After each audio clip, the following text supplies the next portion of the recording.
કીધું, માજી જમીનમાં શું શોધો છો? કાંઈ ખોવાઈ ગયું છે? કે મારી જુવાનીનું રતન આ ધૂળમાં રોડાઈ ગયું છે. મેં આખી જિંદગી કાળા ધોળા કર્યા, હવે એ રતન હોધું છું.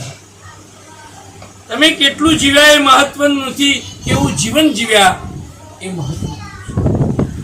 ભાગવતમાં ગોપીઓ તરી ગઈ, પરીક્ષિત રાજા તરી ગયો, સુખદેવજી તરી ગયા, વ્યાસજી તરી ગયા, તુલસીદાસજી તરી ગયા, રામાયણના બધા પાત્રો તરી ગયા, ભાગવતના બધા પાત્રો તરી ગયા, મહાભારતના બધા પાત્રો તરી ગયા, શિવ પુરાણના બધા પાત્રો તરી ગયા. શાસ્ત્ર તરવા માટે છે. જન્માંતરે ભવેત પુણ્યમ, બહુ જન્મના પુણ્ય ભેગા થાય ને ત્યારે આપણા ત્યાં સત્સંગનો વિચાર આપણને આવે છે કે છે આ જીવન છે એ સાર્થક કરવા માટે ભગવાનની કથા બહુ જરૂરી છે. બ્રહ્માએ પોતાના પુત્રો સનત કુમારોને આ કથા સંભળાવી છે કે જો તમે યોગ સાધના કરશો ને તો પણ તમારો ઉદ્ધાર નહીં થાય, લાખો પૂજાઓ યજ્ઞ કરશો તો પણ ઉદ્ધાર નહીં થાય. કળિયુગમાં માત્ર ભગવાનના નામનો સહારો કથા. જપ કરો, ગીતામાં કહ્યું છે યજ્ઞાનમ જપ યજ્ઞોસ્મી, યજ્ઞમાં જપ યજ્ઞ બહુ શ્રેષ્ઠ છે. બધા જપ કરો એટલે જન્મ જન્મના પાપ ટળી જાય, અને એ જપ કરતા કરતા જો ભગવાનની કથા જો સાંભળીએ તો પાર થઈ જાય છે. તો કે છે સનત કુમારો બદ્રિકાશ્રમમાં આવ્યા છે અને ઋષિઓ એને કથા સંભળાવે છે, શુદ્ધ પુરાણી કથા સંભળાવે છે.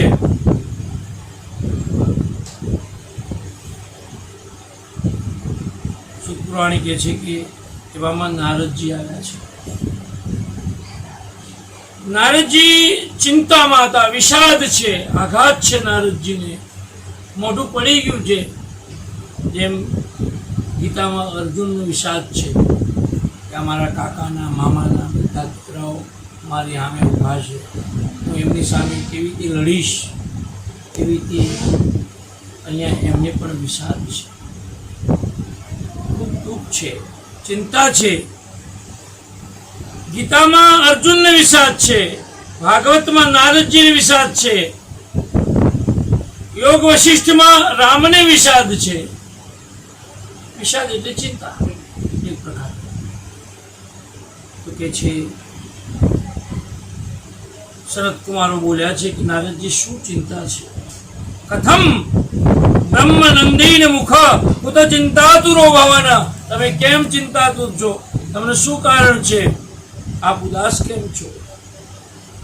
ક્યાં જઈ રહ્યા છો નારદજી? જો નારદજી જેવા માણસને પણ વિષાદ હોય તો તમે ને હું શું છે? કોઈ પણ માણસ સંપૂર્ણ સુખી છે નહીં, બધાને કોઈની કોઈ ચિંતા છે. સનત કુમારો નારદજીને કહે છે, નારદજી તમે તો મોટા ઋષિ છો, બ્રહ્મર્ષિ છો, તમને ચિંતા છે નહીં, તો કેમ અમે ચિંતાતુર છો? કે છે પુષ્કરમ ચ પ્રયાગમ ચ કાશી ગોદાવરી તથા, બધે હું ફર્યો પણ મને શાંતિ ન મળી. ભૂમિ પણ અમુક ભૂમિમાં જાઉં તો શાંતિ ન મળે. 3 પ્રકારની ભૂમિ છે. આ શહેરોની જે ભૂમિ છે તામસી ભૂમિ કહી છે. થોડા ગામડાઓમાં જ્યાં થોડીક શાંતિ હોય તો એ સાત્વિક ભૂમિ કહી છે. અને આમ વનમાં જે ત્યાગ જવાય, બિલકુલ જ્યાં અવાજ ના હોય, ઘોઘાટ ના હોય, કોઈ નિંદા કુટલી ના હોય, તો એ સાત્વિક ભૂમિ છે. ગામડાઓની વચ્ચેની ભૂમિ છે રાજસી ભૂમિ છે. થોડોક સ્વાર્થ આવે ને એ ભૂમિને આપણે રાજસી ભૂમિ કહીશું. ભૂમિની પણ મન ઉપર અસર થાય છે. શ્રવણ છે ને એના મા બાપને લઈને ત્યાં નીકળ્યો ને, હવે એવી ભૂમિમાં આવીને ઉભો રહ્યો ને તો એને વિચાર આવ્યો આવી મારી સેવા ના કરાય, મૂકી દેવાનું મન થઈ ગયું, એમને પછાડી ફેંકી દેવાનું મન થયું. અને એવો વિચાર આવ્યો, મા બાપ પાસે ભાડું માંગ્યું છે, અને એવી ભૂમિમાં જઈને બોલ્યો ત્યારે એમ થયું કે ઓહો, મેં બહુ મોટી ભૂલ કરી નાખી, અને મા બાપની સેવા મારે કરવાની. ભૂમિની પણ મન ઉપર અસર થાય છે.